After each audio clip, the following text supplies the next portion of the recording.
Okay, the next problem is number 40 on section 7.3. And in general, it says the solid lies between the planes perpendicular to the x-axis at x equals negative pi over 3 and x equals pi over 3. The cross sections are perpendicular to the axis r. And first of all, part A, we have circular disks with diameters running from the curve y equals the tangent of x to the curve y equals the secant of x. All right, so this is what we have first, and this is a little bit kind of light in pencil, so I'll try to zoom in so you can see what's going on. There's a little bit more to this problem than I thought, and I drew my sketches ahead of time, so I got kind of boxed in here, but hopefully this will make sense to you. So first of all, I drew this is the tangent, and it's kind of a three-dimensional, so that's the tangent of x. And this is the secant of x, and remember it's asymptotic to pi over 2. Well, this is pi over 3, so the asymptotes are over here and over here. But this is just the portion.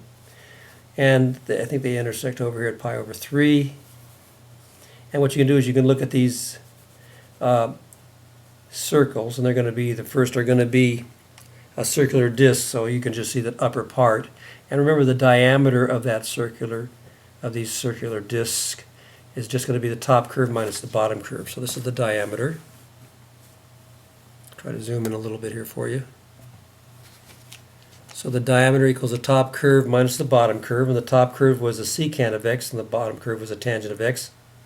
And remember that the radius is half the diameter, and that's what I need for my area, because area is pi r squared, so r is 1/2 secant minus tangent of x. So the area, which equals pi r squared, equals pi times this radius, 1/2 secant of x minus tangent of x, that whole thing squared. And if I square it out a little bit, or at least work a little bit on it, I get 1/2 squared is 1/4, so I can bring that out, and then I'll just leave this here, secant of x minus tangent of x squared, and this will be the area that I'll use. Okay, so I hope that makes sense so far. All right, then we'll go over here to the actual mechanics, and there's a little bit more to this integral that I thought there would be, so this is where I have to zoom in even a little bit more here so you can see this. I hope you can make this out. So the first thing we have is generally we're going to take the volume will be the integral from negative pi over 3 to pi over 3 of the area as a function of x.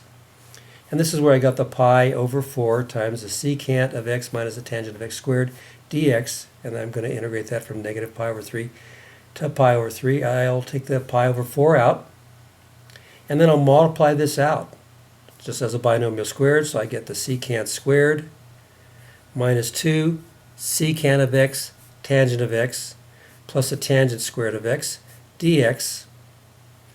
Now the thing is, I know I can take the antiderivative of the secant squared of x, that's just tangent, and I can take the antiderivative of the secant tangent. Okay, that's just secant, so that's not a problem. This is going to be a problem though, just tangent squared. So we go back and we have to review it from our Pythagorean identities, and I always have to kind of rederive this. So I know that sine squared of x plus the cosine of squared of x equals 1. I want to get secant, so 1 over the cosine squared is a secant squared, so I'll divide everything by cosine squared of x, and this is the tangent squared of x, plus 1 equals the secant squared of x, and what I have is a tangent squared of x, so I subtract 1 from both sides and I get the tangent squared of x equals a secant squared of x minus 1, and I know I can take the antiderivative of both of these a lot easier than this, so that's what I do. So getting back over here to the integral, instead of writing the tangent squared of x, I wrote the secant squared of x minus 1. All right? So now I can take the antiderivative of all this.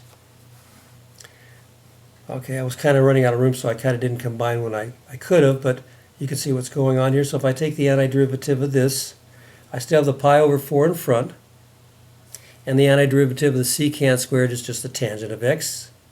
Then I've got 2 times, and the antiderivative of secant tangent is just secant of x. And again, I have another secant squared. The antiderivative of that is the tangent of x. And the antiderivative of negative 1 is just negative x. And that's going to be evaluated from negative pi over 3 to pi over 3. Now the tangent of pi over 3 is the square root of 3, and I've got that twice, so I just combine those over here. So the tangent of x, that's 2 tangents of x, or 2 tangents at pi over 3, which would be just 2 times the square root of 3. Okay, the secant of pi over 3, that's 1 over the cosine of pi over 3. The cosine of pi over 3 is 1/2, so if I take the reciprocal of that, I get 2. So I get 2 times 2. Okay? And then I just evaluate negative x at pi over 3, and I just get pi over 3. Minus, and then I've got to do the whole thing at negative pi over 3. So this is going to be 2 of these tangents, and the tangent of negative pi over 3 is negative the square root of 3, so I got negative 2 of those.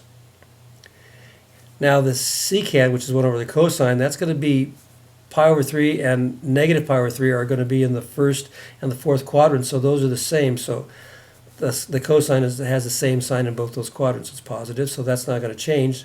So this is going to be the same as this. So it's going to be negative 2 times 2. All right? Okay, that's the secant of negative pi over 3 is the same as the secant of pi over 3 too. And then I'll put negative pi over 3 into negative x, so I get a negative times a negative is positive pi over 3. And then I go ahead and I simplify these. So again, I got my volume.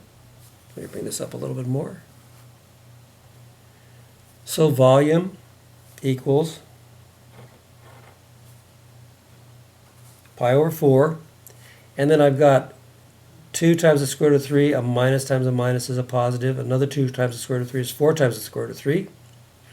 And this is negative 4, and a negative times a negative is a positive 4, so those cancel.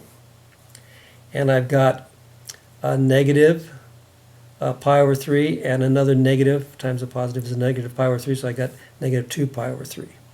And then if I multiply that by pi over 4, these 4's cancel, so I got pi times the square root of 3, and the 2 goes into 4 twice. 2 times 3 is 6, and pi times pi is pi squared, so there's my final answer. So that was like a lot of work. Now the B part, we have the same curves, and we just have squares. So again, I want to find the general, the formula for the area of the square. Well, we know the area of square is just side squared.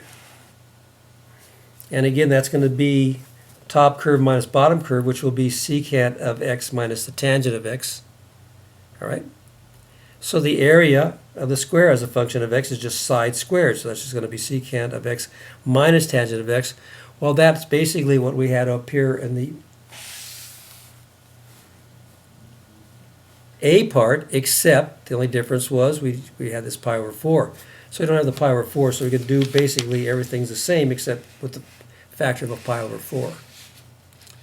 So what you can write is this. This is, I'll give you a break here. If you wrote all of A out, you can take a break on B, and you can say I'm going to take the integral from negative pi over 3 to pi over 3 of the area as a function of x, and that was just this side squared. But we know by the same method of 40a that this ends up just being this, and the only difference is I just don't have that factor of pi over 4 in front. So there's your volume. And you can see it's right here. That's the same thing as this. No factor pi over 4. Same thing. So we got off easy on the B part. But the A part was a lot of work. So try to go over that. Make sure you write it out and see how we evaluated that integral and those antiderivatives, especially using that trig substitution. That's a good one.